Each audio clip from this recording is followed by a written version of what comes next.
We live in a deeply polarized world, don't we? Maybe more so than at any time in my lifetime. We're divided culturally and politically, it seems racially, socially. Vaxxers, anti-vaxxers. We've got conservatives versus liberals. We've got, Fox News versus CNN, and Black Lives Matter versus Blue Lives Matter, and woke versus unwoke.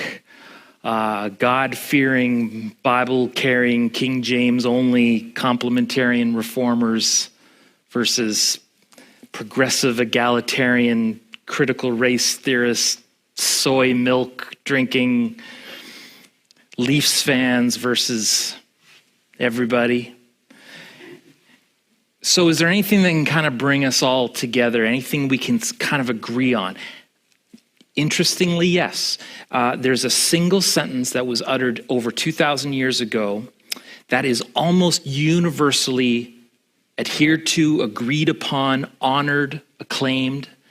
It's so unifying, in fact, that back in 1993, 143 leaders representing all of the world's major religions, Buddhist, Muslim, Hindu, Baha'i, Jews, Sikhs, affirmed it as a universal truth and incorporated it into this statement called the Declaration Toward a Global Ethic.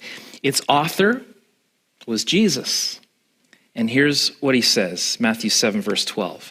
So in everything, do to others what you would have them do to you, for this sums up the law and the prophets.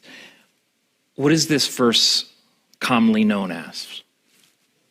The golden rule. Thank you. It's because it is golden in its perfection, in its wisdom, in its value. It's the one idea that meets with almost universal affirmation. And we're on this home stretch of a series on the Sermon on the Mount. The most famous message that Jesus, really the most famous message that anyone ever gave. What if Jesus was serious? What if these were words to actually live by? What if this kind of Christian life is actually available to us? And it was in that message that Jesus gave this famous principle. And it's this one idea, this one verse that I want us to spend our time on today, together exploring it, maybe more importantly, applying it. Because as much as we all affirm it, we don't all follow it. And there's these other rules that we tend to follow. I don't know if you've heard of these other kind of colloquial rules that are practically at odds with the golden rule. For example, have you heard of the iron rule? This is the do to others before they do it to you rule. It's, the might makes right, take no prisoners approach to people. Maybe some of you in the high stakes business world feel you need to live by that rule. Maybe you're the youngest of 5 brothers who feels you better strike first mentality.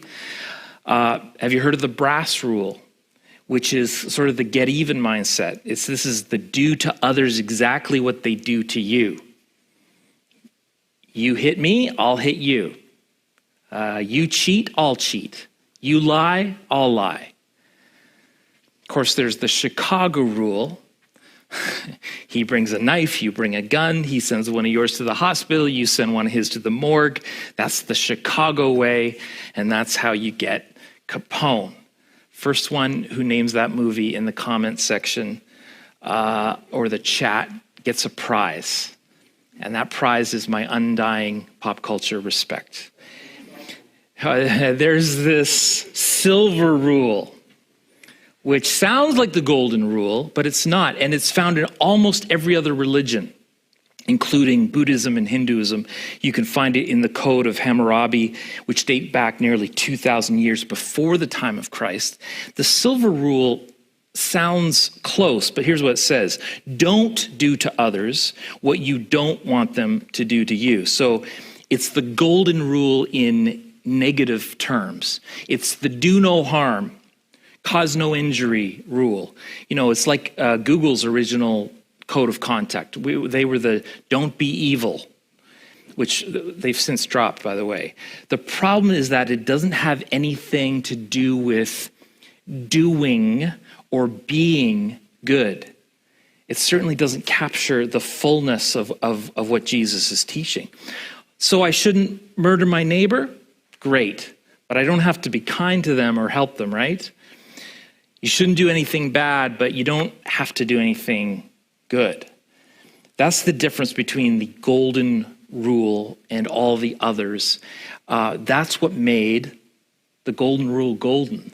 And what's so unique about Jesus' turn of phrase here, do to others what you would have them do to you, is that it covers everything. Not doing bad, but also doing good. Jesus was the first to introduce this simple but powerful idea to the world. And may I say, it isn't even the highest standard that Jesus would lay out on how to treat others. Skye Jitani, in this book that we're basing our series on, What If Jesus Was Serious? He does a little doodle for every page. And I think this doodle kind of shows the progression of difficulty, but also the stakes of love. That the last instructions Jesus actually gave, one of the last instructions before he left this earth, in terms of loving each other, he says, love one another as I have loved you. Now those are some high stakes. In fact, speaking of one another, that's really the application of this verse, isn't it? Some of you may remember we talked about this concept for months at NAC. We called it one anothering. Christine referred to it in her story, how she saw it lived out in her life. And at a time, I think, when she probably needed it most. One anothering is sort of a made-up word, but we called it that because in the New Testament alone, there are 59 times, as far as I can tell, that there are verses that encourage us to serve one another, encourage one another, pray for one another, love one another, verses that essentially lay out how we should apply the golden rule. So, y'all remember this? I'll be your CRO today, your chief reminding officer. Live in harmony with one another, Romans says. Be patient, bearing with one another. In love, Ephesians says. Spur one another on towards love and good deeds. Accept one another. Be kind and compassionate to one another. Strengthen one another. Forgive whatever grievances you may have against one another. Offer hospitality to one another. And then, over and over again is this, first uttered by Jesus himself, love one another. I mean, can you imagine a world like that? Can you imagine everybody doing those things to each other, actually living out this golden rule, devoted, patient, bearing, accepting, kind, compassionate, forgiving, loving one another? So, what if Jesus was serious and he wasn't just making a cute axiom, a little bumper sticker to be included on some, global ethics statement, but actually wants us to live like this? Jesus sets a pretty high bar. Dallas Willard says in The Divine Conspiracy, the golden rule is devoted to the good in the lives of those around us. And this reaches far beyond the mere absence of harm.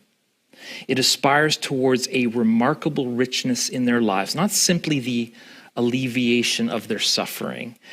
I mean, a lot of us have a kind of a live and let live philosophy. You don't bother me, I won't bother you.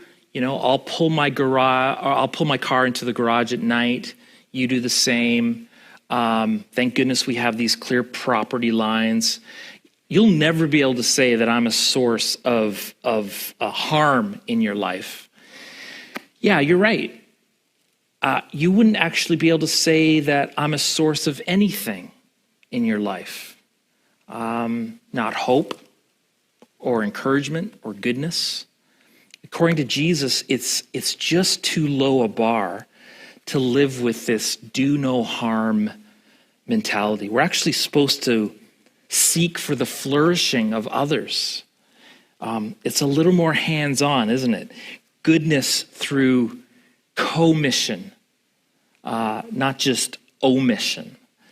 You know, in Skye's book, he talked about this Christian phenomenon that some of you lived through in the 90s. I don't know, there's a lot of young people in this room, so they may not even remember, where it seems like 90% of Christians had this WWJD bracelet or bumper sticker or hat. And the question of what would Jesus do in any given situation is actually pretty hard to answer. I mean, how does one know the mind of a completely perfect, glorified, holy, timeless, supremely wise, and benevolent God? How do we know how to interact in our various walks of life, at work, at home, at school? You know, we have an idea through the Gospels, through the Spirit living in us, but Jesus actually makes it much simpler on us than having to know his perfect mind and will. We just have to know ourselves. In other words, how would we want to be treated? So in determining how to respond to others, maybe rather than asking WWJD, what would Jesus do?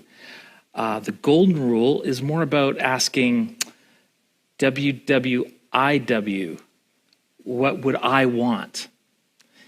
That's a bar that's within reach, right? In any circumstance, we're able to treat others the way that we want to be treated.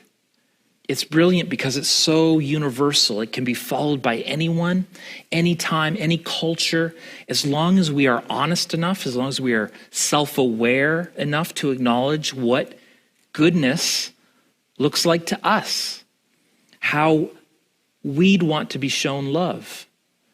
Maybe you'd even begin your prayer time this week by selecting a couple people in your life and asking God, if I were blank, what would I want today? Commit to treating people the way that you would want to be treated. The golden rule is kind of like the bottom line of the Sermon on the Mount. Jesus, would you just kind of bottom line it for us here? You know, all this stuff about judging and gossip and hypocrisy and mercy and forgiveness, that's a lot to remember. Could you kind of just give us the headline? Okay? Do unto others. This sums up the law and the prophets. This simple rule might be the best way not to grieve the Spirit. It might be the best way to be spared relational grief, the best way to be loved and respected, not to mention find healing in marriages and other relationships. You know, Michael Eaton said, it is a one-sentence rule of thumb that will give us what to do in 1,000 complicated situations. And yet, I worry that some of us, particularly lifelong Christians, it's become almost cliched, right? Because we've heard this since childhood. So we're so familiar with it that it stops having an impact. We stop living by it. It's a rule where you take the initiative, okay? You begin with yourself because you know what you would want. It might mean becoming vulnerable if that's what the situation calls for, not being defensive, turning the other cheek maybe. There's so many characteristics of what it looks like to do unto others. And again, I'd refer you to our one anothering teaching series. You can find that on our media page at the website. But let me just use 5 words as examples of what it means to live out the golden rule. I could have picked 100 different words, but hopefully these 5 words might even spur on your own creativity, your own thinking. I've done something very annoying that pastors do, and I've used like an alliterative device. Every word starts with G. I know, I would beat myself up if I could, but it's just what we do. So what does it look like to do unto others? I think it starts with G, genuineness. We want people to be unhypocritical, don't we? We're hoping that they'll be true. We want to be able to trust them. Are they real? You know, often relationships sort of go in these phases. The first phase is the honeymoon. We think we found the perfect friend. We like all the same things. The conversation just comes so easily. It's like we're brothers from different mothers. It's like we're sisters from different misters, right? It's easy and fun and thrilling. Inevitably, there's going to be some form of disillusionment, phase 2, right? Oh, they're not all they're cracked up to be. They're a little more annoying, a little more needy, a little less fun than I thought they were. And at worst, we might even feel a bit deceived. Unfortunately, that's where some relationships end, when maybe they just need to get to phase 3, which is the reality phase, where we start to see things in balance. We appreciate all the good in them. We put up with some of their shortcomings. We trust that they'll do the same for us. It takes a little time to get to that spot, to find out what a person is really like. You know, thankfully, most people do not end up on a pedestal that we initially put them on. In fact, I would have to say that every person I have admired a little too much, sooner or later has disappointed me in one way or another. But that's not their fault. That's my fault, actually. We want to trust from others, whether we are buying a used car from them or learning from them or investing time, energy, money in them. We want them to be real, reliable, genuine. We want that in ourselves. Let's be that way ourselves, even if they are not. It's interesting. I did a little visioning exercise with our pastoral staff, and I asked them to think about words that, as a church, we would say are our values. What makes knack knack? You know, and it can't be every good Christian word.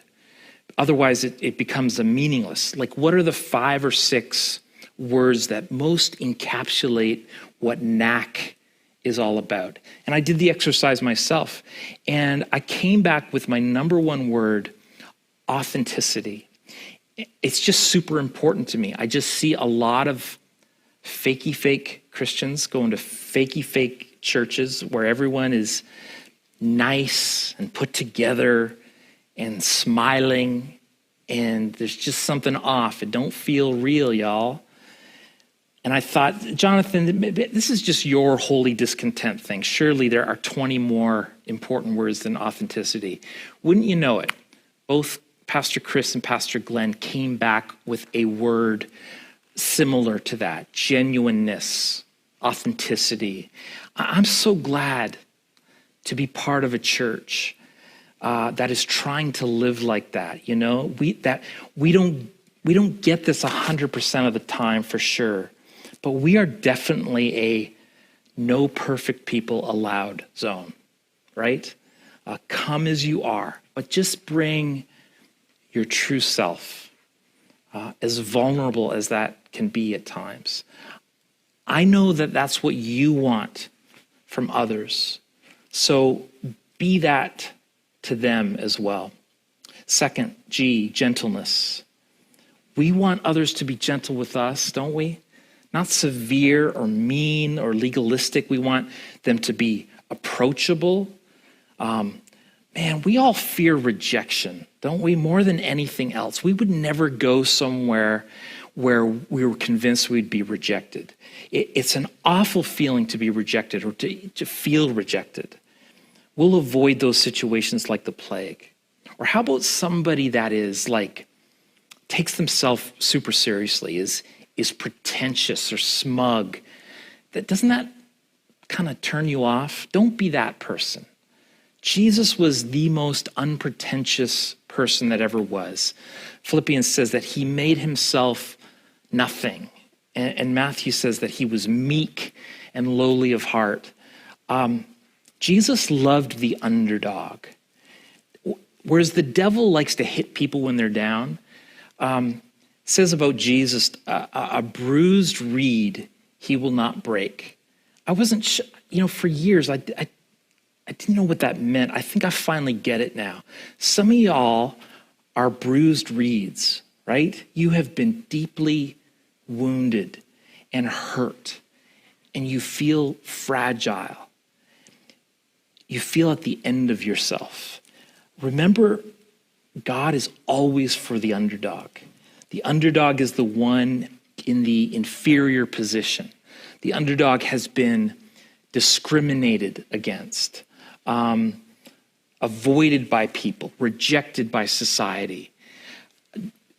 Do to them especially what you would want others to do to you. Jesus will be gentle with you, and he calls for you just as you are. After the Sermon on the Mount, at least according to Matthew chronologically, right after a leper comes to see Jesus. And there's a guy who has been rejected by others, I would imagine. And I think he knew in his heart that he would not be rejected by Jesus. And sure enough, he was accepted. He was a bruised reed, and Jesus was gentle with him. Jesus was popular with sinners. I love that. They knew they could trust him. Oh, that we would be like Jesus to everybody, gentle with them, because they may in fact be a bruised reed. Ask yourself this question of you. Is it easy to approach you? Do you find, do people find you approachable? Do you wait for others to do all the initiating and approaching? There's not a lot of risk in waiting for others to approach you. There's a ton of risk in being the approacher, right? In being the initiator, the one to risk rejection. We can't all wait to be approached. And the golden rule is really about us taking initiative. Jesus is saying to all of us, be gentle. And Paul affirms this later in Philippians. He says, let your gentleness be evident to all. Third G, gracious. We want people to be gracious. And the original word here in Hellenistic literature is epiekes. Epiekes meant that if you had the chance to throw the book at someone because you had the goods on them, you set them free instead. Okay? That's the meaning that informs this English word graciousness. The opposite of graciousness is making them pay, rubbing their nose in it because you found something out on them, remembering every fault, making them feel guilty, making them suffer, keeping a record of wrongs. Why do we keep a record of wrongs? It's for the receipts, right? So when someone stumbles or is caught in a lie or makes an inappropriate comment, we can shove the receipts in their face. I remember when I see this on social media a lot. Have you seen this? People talking about coming with the receipts. Oh snap, so-and-so just took famous politician X to task, and they came with the receipts, y'all. Threw it in their face. Do you have the goods on somebody? Do you have the power to spill the beans on them? Do you have a record of wrongs that would hurt or embarrass somebody? Tear them up. Set them free. Set yourself free. I mean, that person is already keenly aware of the skeletons in their closet. And by the way, you have a few in yours too, don't you? So why add to their guilt? Jesus wouldn't. Fourth, G, we want goodness from people, right? Here's all I'm going to say about this. 99% of us believe that we are ultimately good people. You hear this all the time from people defending someone who is caught in bad behavior. I know he's going to jail, but he's actually a good person. She shouldn't have said that racist thing, but she's actually a good person. And I'm not actually making fun of this. I probably justify myself in this way. I hope some of y'all will defend me in that way when I mess up. But there was this documentary that stuck with me from about 10 years ago on Mike Tyson. Y'all remember Mike Tyson? Baddest man on the planet. Knocked out 44 of the 50 men he faced. One of the most feared boxers of all time. And in this documentary, they talked real candidly about his personal life, about the rape charges that sent him to jail for 3 years, that talked about the abuse of women, including his own ex-wife. Talked, of course, about that weird breakdown where he bit off the ear of Evander Holyfield during a fight. And it just struck me as interesting that both the director and Tyson made this comment that, you know, Mike is a good person. He does bad things, but he is fundamentally a very, very good person. Now, it's not for me to say whether Mike Tyson is fundamentally a good person. You may remember we had a little sermon on that, judging the heart of people. What I am saying is, though, the golden rule doesn't actually care if you see yourself as a fundamentally good person or not. It cares whether you are doing tangible good towards others, the kind of good you would hope people would do towards you. Okay, last one. Let's talk about G, gratitude. We want people to be grateful, don't we? We know God loves gratitude. God hates ingratitude. Gratitude has to be taught. But you know, even those who have not been taught gratitude still like to be shown it themselves. We all want to be appreciated. The truth is we love it when people are grateful and when they say thank you. Let me lovingly ask you, how often do you say thank you and mean it? How often do you intentionally show genuine gratitude when people do things for you? Every so often, I'll start our staff meeting by asking, all right, who have you thanked this week? As people who work primarily with volunteers, I mean, we just need to be thanking machines. Be generous with your gratitude. Say thank you to your parents for what they've done for you. Show appreciation to your wife, your husband, your kids, your employer, your employees. You love it when people show gratitude towards you. Do the same towards them. And I'm not talking about some sort of feigned, over-the-top, bowing and scraping, but sincere, genuine, there's that word again, truthful words that let people know you're truly grateful for them.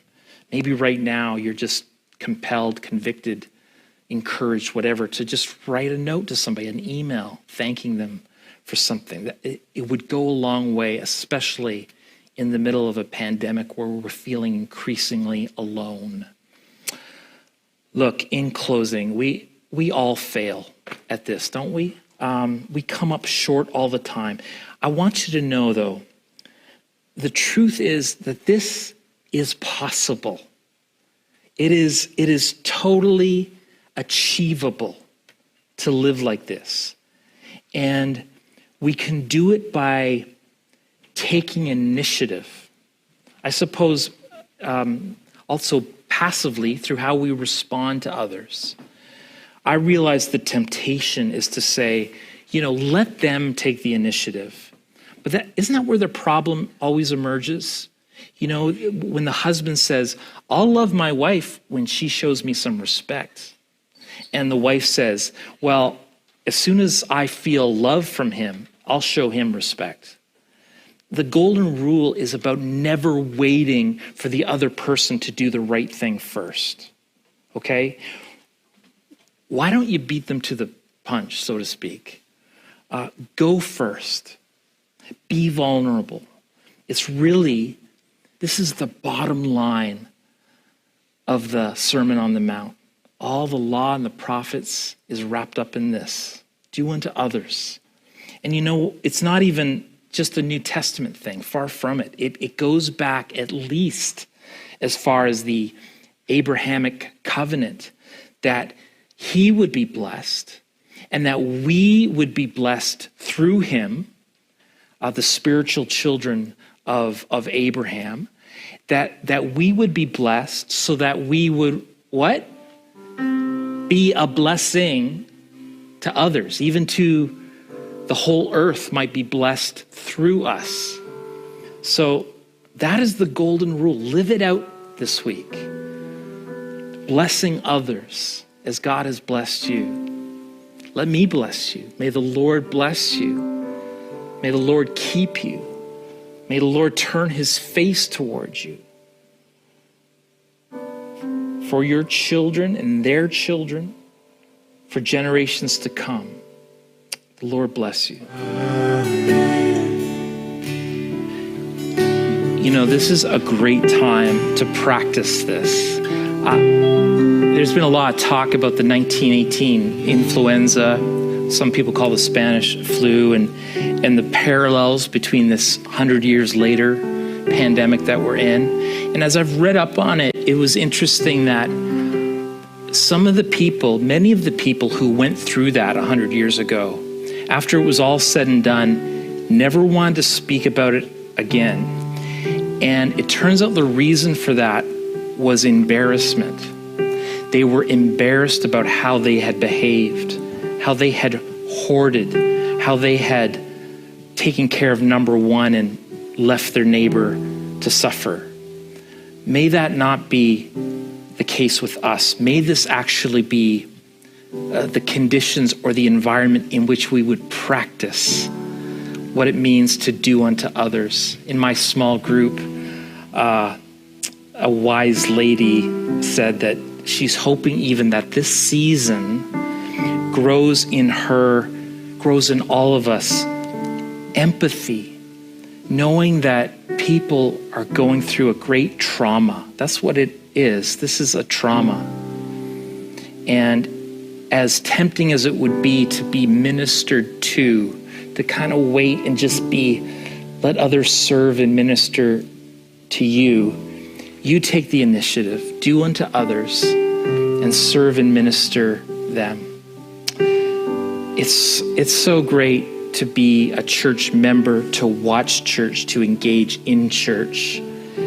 But more than that, the spirit of doing unto others is now to go and be the church. You sure are loved people. Hope you know that. God bless you.